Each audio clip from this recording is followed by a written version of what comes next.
Hi, I'm Clive Gillinson, the Executive and Artistic Director of Carnegie Hall. Because of the horrors of this earthquake and tsunami, we felt there were a few ways in which we could at least try and help. One, of course, was to continue the festival and to pay this tribute to Japan. Also, we all decided, that was Seiji Ozawa, Carnegie Hall and all our partners, that it was the right thing to dedicate the rest of the festival to the victims of the disaster. And in addition, we, on our website, have placed the names of a lot of charities so that people can make donations if they wish. At this terrible time, Japan and people in Japan should know everybody around the world is thinking about them, caring about them, and that they really are at the center of everybody's thoughts.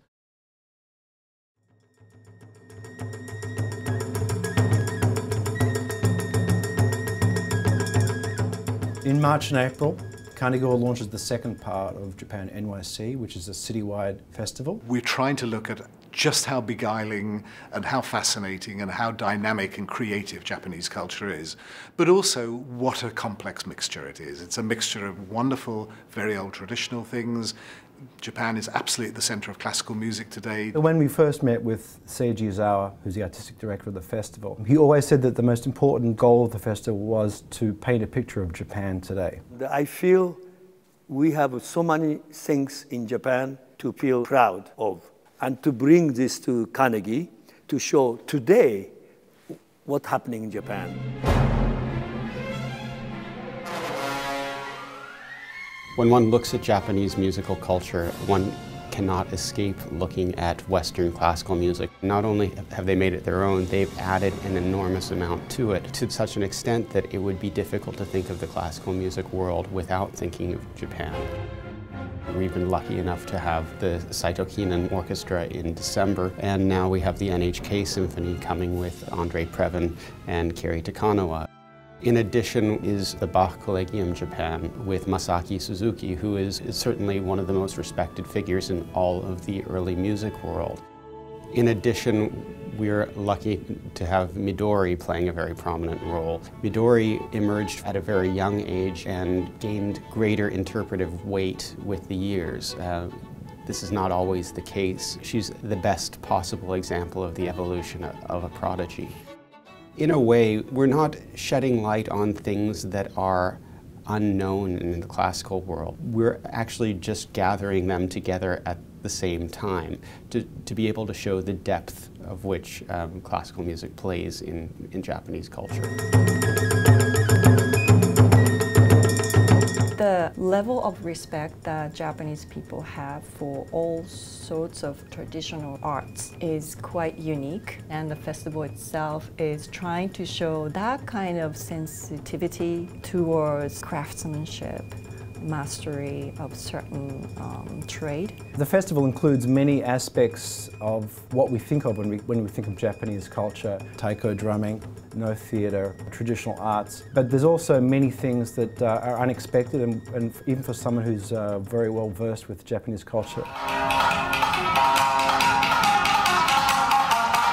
There is a new movement from the Japanese younger generation to engage in more traditional music. It's very energetic, and the music has more flexibility. With more than 40 events in Part 2 and 26 festival partners, there's an opportunity for the audience member to really explore and see the dynamic interplay between traditional and contemporary cultures. An example of that is the Miyazaki films that will be screened for the first time in the US. Both Japanese and non-Japanese people really love his work because in each work he addresses this kind of nostalgic era somewhere in the past, but not too long ago. But it's already gone and we have to be reminded of something. Even in the contemporary exhibition, there's a lot of roots. Bye Bye Kitty is the first exhibition outside Japan that introduces a completely new generation of artists who are doing something very different from what's become the familiar stereotype of Japanese art over the last 10 or 15 years. Everybody knows about anime and manga. A lot of people know about kawaii or cuteness. What is less familiar is the fact that there is a whole generation of artists coming up who really are rejecting the kawaii stereotype and creating something that I think is more nuanced, more serious. And quite a few of the artists show in their work a very strong link with the artistic past. So a lot of artists are looking at historical references from Japanese art history. You see a lot of attention to details and feeling of urgency in nature being threatened. People inside Japan and outside of Japan are getting more comfortable with the idea that there's a little bit more to what is going on in Japanese culture than ongoing cuteness. So it's a really exciting time to see new talents coming out. What's exciting about it is that we are trying to present events that would not normally be presented in New York City, and also providing a context for many of these events. This JapanNYC festival is a very good opportunity for everybody in Japan to expose their culture in a very comprehensive way, and also even to get to know their own culture once again. I hope we can show what's happening not 50 years ago, not 30 years ago, even today.